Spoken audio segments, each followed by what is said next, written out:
دوپہر کے کھانے کے لیے جمیلہ مجھے ساتھ لے جانے کے لیے آئی تو میں نے ناصر کو بھی بلوا لیا۔ شاید میرے ذہن پر خیالات کا کچھ زیادہ ہی غلبہ تھا، لہٰذا میری غائب دماغی ان تینوں سے پوشیدہ نہ رہ سکی۔ بالآخر جمیلہ نے شکایت بھرے لہجے میں پوچھا، خیریت تو ہے جمال بھائی؟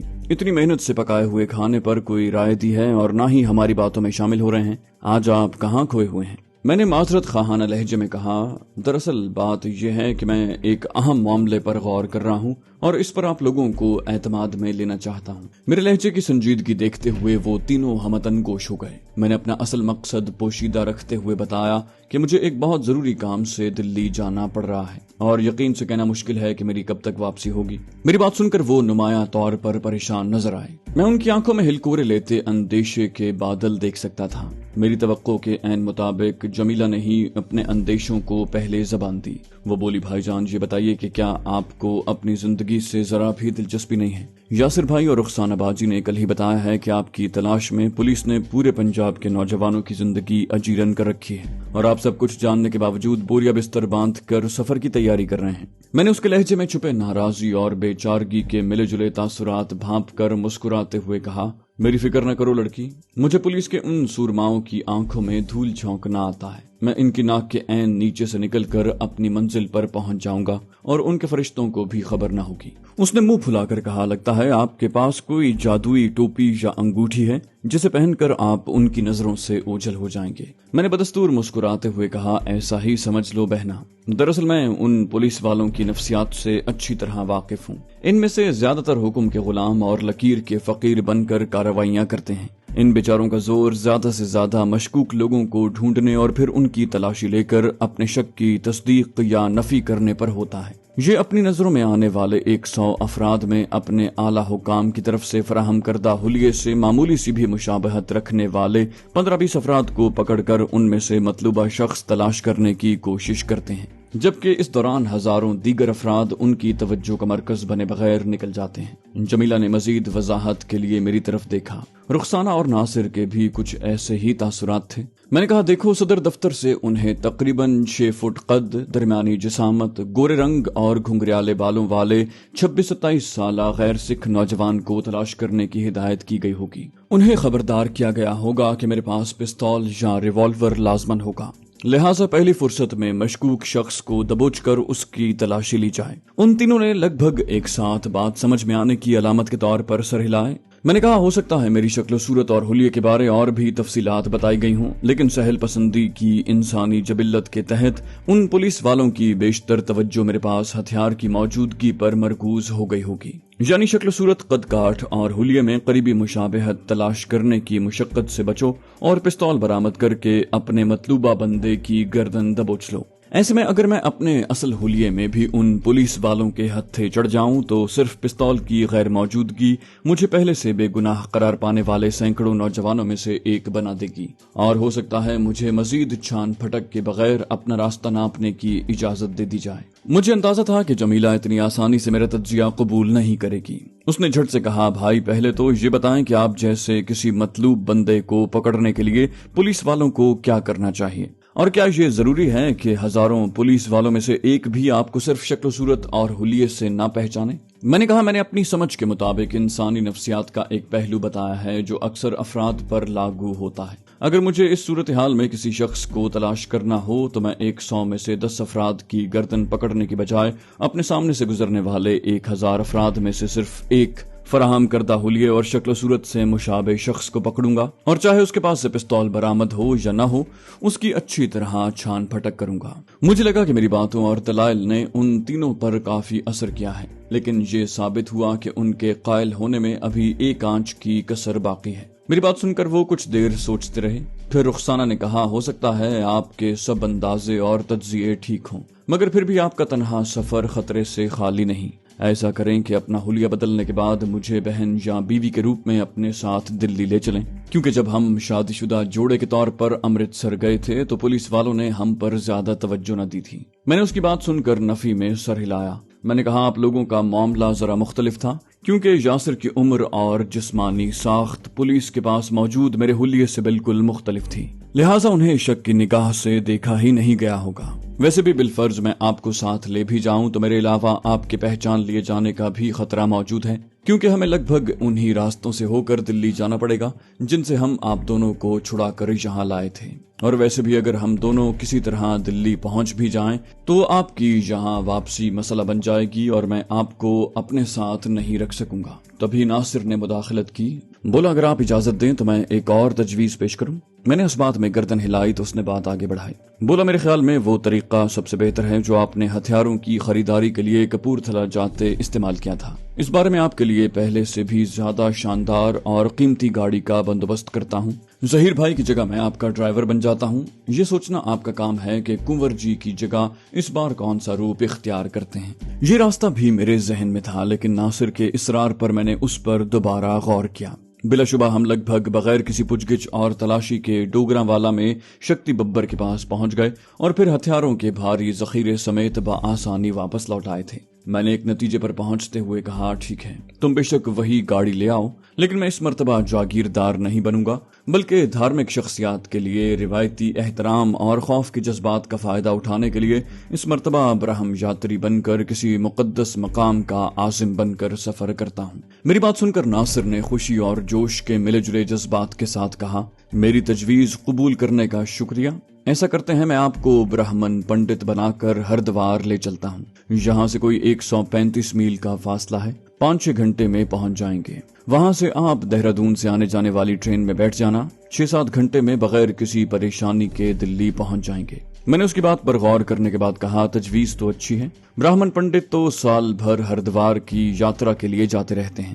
ویسے بھی اس روٹ پر پولیس والوں کی طرف سے شاید اتنی زیادہ سخت چیکنگ نہیں ہو رہی ہوگی۔ اس موقع پر رخسانہ نے دخل دیتے ہوئے کہا، یقین کریں اگر یاسر تنہا امرتسر کا رخ کرتے تو جگہ جگہ روک کر ان کی جامع تلاشی لی جاتی اور شاید محض شک کی بنیاد پر انہیں حوالات میں ڈال دیا جاتا، لیکن میری موجودگی کی وجہ سے کسی بھی جگہ پولیس والوں نے گہری نظر سے ان کا جائزہ نہیں لیا، اس لیے میں درخواست کروں گی کہ مجھے بھی ساتھ لے چلیں۔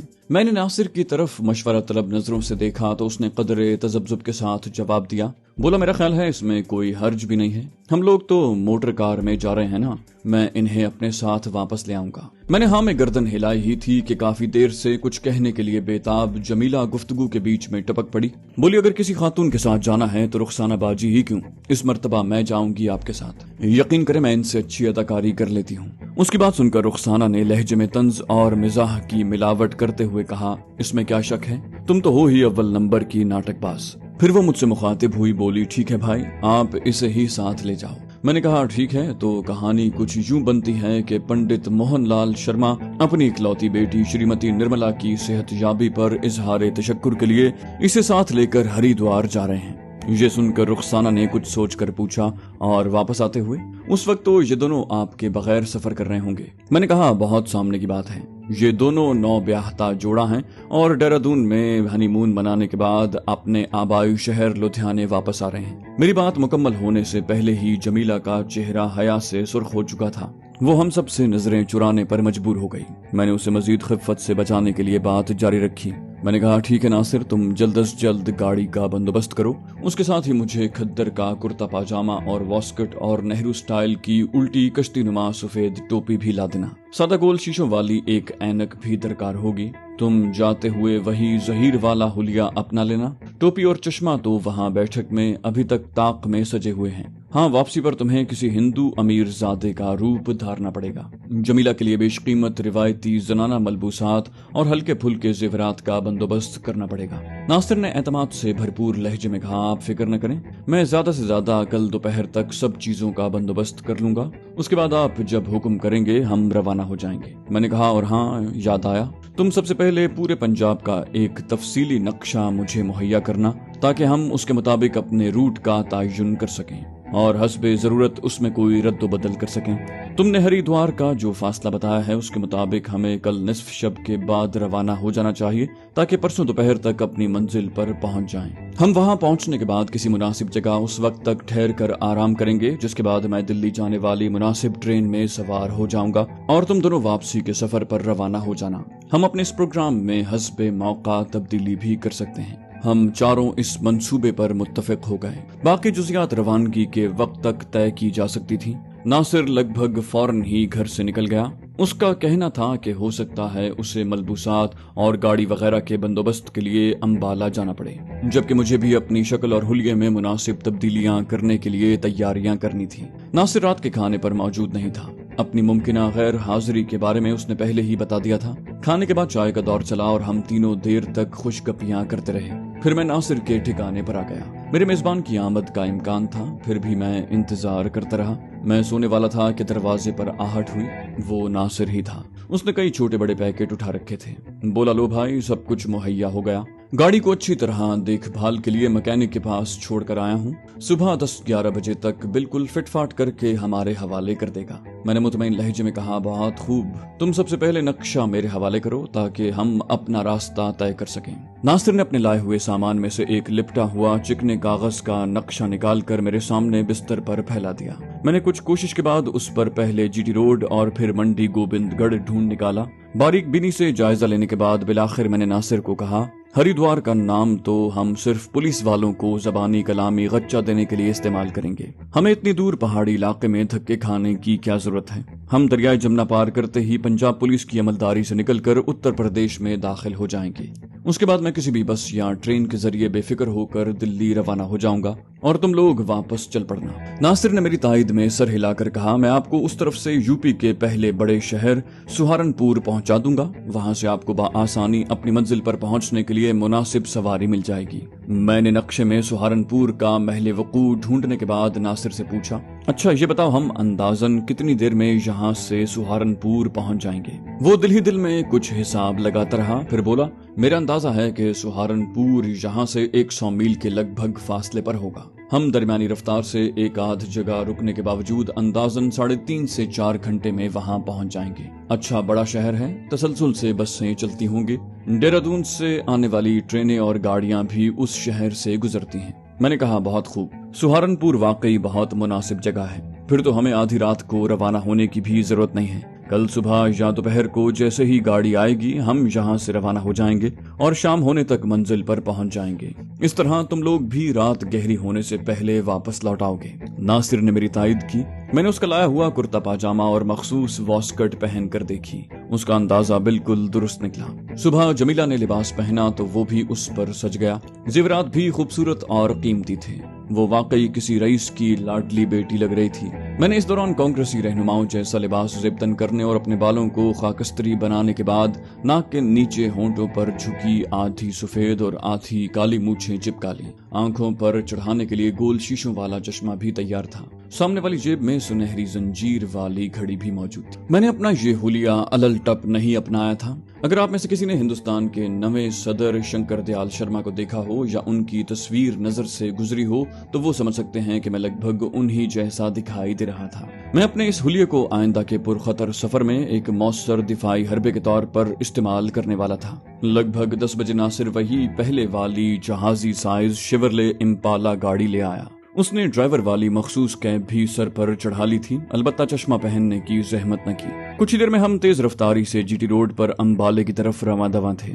سڑک پر اچھا خاصا ٹریفک تھا، لیکن ناصر نہایت مہارت سے گاڑی نکالتا جا رہا تھا۔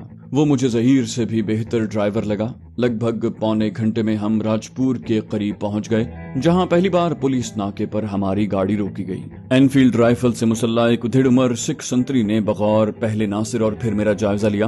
اس کے بعد اس نے پچھلی نشست پر شان سے ٹیک لگائے بیٹھی جمیلہ کو دیکھا اور اس کی نظریں وہیں جم کے رہ گئیں۔ اس پر میں نے سخت لہجے میں شدھ ہندی میں اسے ڈپٹا، سب ٹھیک تو ہے سردار جی؟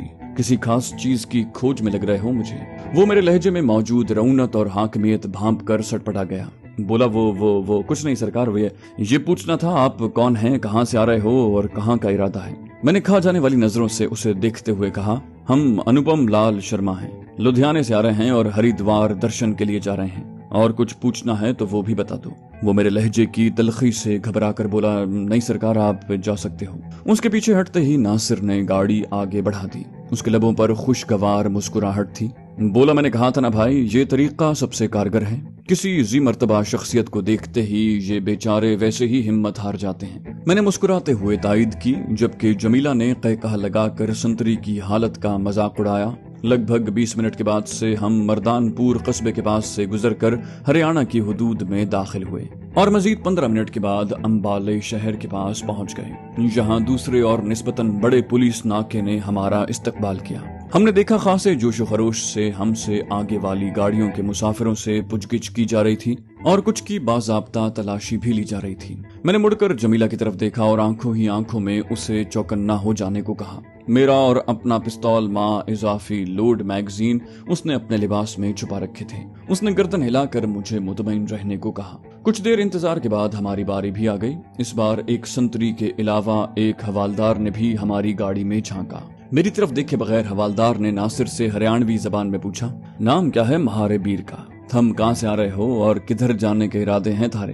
اس کے لہجے میں اختیار کا تنتنا صاف سنائی دے رہا تھا۔ ناصر کے کچھ کہنے سے پہلے ہی میں نے باروب لیکن نرم لہجے میں کہا، ڈرائیور سے کیا پوچھ رہے ہو سرکار؟ ادھر آئیے، میں آپ کو بتاتا ہوں سب کچھ۔ حوالدار نے چونک کر مجھے دیکھا۔ چند ہی لمحوں میں اس نے پورا تجزیہ کر لیا، لیکن وہ بغیر مزاحمت کے شکست تسلیم کرنے والوں میں سے نہیں تھا۔ وہ گھوم کر میری طرف کھڑکی کی طرف آیا۔ اس سے پہلے کہ وہ سوالات دہراتا، میں نے دوستانہ لیکن مستحکم لہجے میں سوال کیا، یہ سب کب تک چلتا رہے گا حوالدار جی؟ لدھیانے سے یہاں تک 4 جگہ روک کر پوچھ گچھ کی جا چکی ہے۔ آپ لوگ یہ تو دیکھ لیا کریں کہ گاڑی میں کس طرح کے لوگ سوار ہیں، سب کو چور ڈاکو سمجھ کر روک لیتے ہو۔ اس نے گہری نظروں سے مجھے دیکھا۔ وہ مجھ سے اتنے قریب تھا کہ مجھے خدشہ محسوس ہوا کہ وہ میرا بھیس بھانپ لے گا۔ قدر توقف کے بعد اس نے ایک ایک لفظ تول کر کہا، سرکار ہمیں بھی کسی اجلت دار ہستی کو تنگ کرنے کا کوئی شوق نہیں ہے، پر اوپر سے بڑے سخت آرڈر ہیں۔ جانچ پڑتال کے بغیر کسی گاڑی کو جانے دینے کی اجازت نہیں ہے۔ بس جو پوچھ رہا ہوں اس کا جواب دے دو اور اپنے رستے چلے جاؤ۔ میں نے کہا، یہ بکھیڑا تو ایم پی مٹھو سنگھ کی ہتھیا کے بعد سے چل رہا ہے۔ چلو ٹھیک ہے، میں انوپم لال شرما ہوں۔ لدھیانے میں 300-400 بیگھے نہری زمین اور 5-6 باغات ہیں۔ میری بچی بیماری سے اٹھی ہے، اسے ہریدوار درشن کے لیے لے جا رہا ہوں، اور کچھ پوچھنا ہے تو بتا دیں۔ میرے توجہ دلانے پر حوالدار نے گاڑی کی عقبی سیٹ پر نظر ڈالی، جہاں جمیلہ سونے کی اداکاری کرتے ہوئے ہلکے ہلکے خراٹے لے رہی تھی۔ اس مرحلے پر ناصر نے مداخلت کی، بولا تلاشی لینی ہے تو امپالا کی ڈگی کھول دوں دروغہ جی؟ اس کی بات سن کر حوالدار نے زور سے گردن نفی میں ہلائی۔ بولا نہیں، اس کی ضرورت نہیں ہے، تم لوگ جا سکتے ہو۔ اس کی بات پوری ہونے سے پہلے ہی ناصر گاڑی کو گیئر میں ڈال چکا تھا اور ہم ناکے پر کھڑی گاڑیوں کے پاس سے گزر کر آگے روانہ ہو چکے تھے۔ ہم بالے کے پاس سے گزرنے کے بعد سڑک پر ٹریفک ہلکا پڑ گیا اور ناصر نے گاڑی کی رفتار بڑھا دی۔ اتنے طاقتور انجن والی گاڑی چلانے میں اسے یقیناً مزہ آ رہا ہوگا۔ جمیلہ بھی خوشی سے چہک رہی تھی۔ اس کے بعد صرف سولے پور نامی قصبے پر ہماری گاڑی کو روکا گیا اور ہم تینوں پر ایک نظر ڈالنے کے بعد دونوں سنتری کچھ پوچھے بغیر پیچھے ہٹ گئے۔ سرسبز کھیتوں کے درمیان لگ بھگ 40 منٹ کا مزید سفر طے کرنے کے بعد ہمیں ایک بار کسی بڑی آبادی کے آثار دکھائی دینے لگے۔ میں نے نقشے کا جو مشاہدہ کیا تھا اس کے مطابق ہم عبداللہ پور، جو کہ اب یمنا نگر ہے، اور جگادھری کے جڑواں قصبوں کے پاس پہنچنے والے تھے۔ سولے پور کے بعد سے اب تک ہمیں پولیس کی کوئی گاڑی دکھائی نہیں دی تھی۔ یوں لگ رہا تھا جیسے میری تلاش کا علاقہ ختم ہو گیا ہے۔ ہم عبداللہ پور کے درمیان سے گزرے تو مجھے دائیں طرف بسوں کا خاصا بڑا اڈا نظر آیا۔ میں نے ناصر کو کہا، یار میرا خیال ہے اب ہم خطرے کی حد سے باہر آ گئے ہیں، 1 گھنٹہ مزید خار ہونے سے بہتر ہے کہ تم مجھے یہیں اتار دو، میں کسی بس میں دلی روانہ ہو جاؤں گا۔ میری بات سن کر ناصر نے نفی میں سر ہلایا۔ بولا نہیں بھائی، یہاں سے جانے والی سب بسیں پنجاب کی حد میں سفر کرتے ہوئے کرنال اور پانی پت وغیرہ سے ہو کر دلی پہنچیں گی۔ جانے کتنی جگہ پولیس والے بس میں چڑھیں گے۔ 1 گھنٹے مزید سفر کے بعد سہارنپور سے روانہ ہوں گے تو دلی تک کوئی پوچھنے والا نہیں ہوگا۔ ناصر کی بات میں وزن تھا، لیکن میں نے اپنی بات پر زور نہیں دیا۔ ناصر نے گاڑی کو درمیانی رفتار سے آگے بڑھاتے ہوئے مجھ سے پوچھا، آپ کو اس شہر سہارنپور کے نام کا مطلب معلوم ہے؟ میں نے جواب میں نفی میں سر ہلا دیا۔ اس نے کہا، دراصل یہ شہر آج سے لگ بھگ 600 سال پہلے سلطان محمد بن تغلق نے شوالک راجہ کو شکست دے کر فتح کیا تھا، اور اسے یہاں تشریف لانے والے ایک جلیل القدر بزرگ شاہ ہارون چشتی سے منسوب کیا تھا، جو زمانے کی ستم ظریفی کا شکار ہو کر بگڑتے بگڑتے سہارنپور ہو گیا۔ ان بزرگ کا مقبرہ اسی شہر میں ہے۔ سنا ہے ان کی تربت سے منسلک تمام عمارتوں پر تو ہندوستان کے بٹوارے کے بعد قبضہ کر لیا گیا، البتہ ان کی اور شاید ان کی بیٹی کی قبریں ایک احاطے میں موجود ہیں۔ میں نے کہا لیکن سہارنپور میں تو اچھی خاصی تعداد میں مسلمان آباد ہیں نا؟ ناصر نے ہاں میں سر ہلایا، بولا ہندوستان کے بٹوارے کے بعد مسلمانوں کی بڑی تعداد پاکستان چلی گئی تھی، ورنہ پہلے تو یہاں مسلمانوں کی اکثریت تھی۔ اب بھی نصف سے کچھ کم آبادی مسلمان ہیں، جن میں سے زیادہ تر لکڑی کے نقشی کام کے ماہر کاریگر ہیں، جن کی ہنر مندی کی سارے ہندوستان میں دھوم ہے۔ میں نے اس بات میں گردن ہلائی، کہا ہاں سہارنپور کی سب سے بڑی وجہ شہرت تو شاید یہی ہے۔ کچھ ہی دیر کے بعد ہمیں دریائے جمنا کے آثار دکھائی دیے۔ پنجاب کو یو پی سے ملانے والے پل پر پنجاب پولیس کا آخری ناکہ ہونا لگ بھگ یقینی تھا، لہٰذا ہم لوگ چوکس ہو گئے، لیکن ہمیں پل پر کوئی پولیس گارڈ دکھائی نہ دی اور ہماری گاڑی بغیر کسی رکاوٹ کے دریائے جمنا کا پل پار کر کے یو پی کی حدود میں داخل ہو گئی۔ میں نے اپنے اندیشے غلط نکلنے پر اطمینان کا سانس لیا۔ ناصر اور جمیلہ کے چہروں کی رونق بھی لوٹ آئی تھی۔ ناصر نے گاڑی کی رفتار میں کچھ اضافہ کرتے ہوئے کہا، یہ علاقہ گنگا اور جمنا کے دریاؤں کے درمیان واقع ہونے کی وجہ سے دو آبا کہلاتا ہے اور زرخیزی میں اپنی مثال آپ ہے۔ میں نے اس بات میں سر ہلایا، کہا واقعی یہاں تو تحد نظر ہریالی ہی ہریالی ہے، بہت خوبصورت مقام ہے۔ جمیلہ بھی خوشی سے کھلی جا رہی تھی، وہ تمام راستے سفر سے پوری طرح لطف اندوز ہوتی رہی تھی۔ تمام زندگی محصوری کے عالم میں گزارنے کے بعد یہ سب اسے یقیناً حسین خواب جیسا لگ رہا ہوگا۔ میرے دل سے بے ساختہ دعا نکلی کہ اللہ رب العزت اسے یوں ہی ہنستا کھیلتا خوش و خرم رکھے۔ اس نے اپنی زندگی میں اب تک محرومیوں کے علاوہ دیکھا ہی کیا ہے۔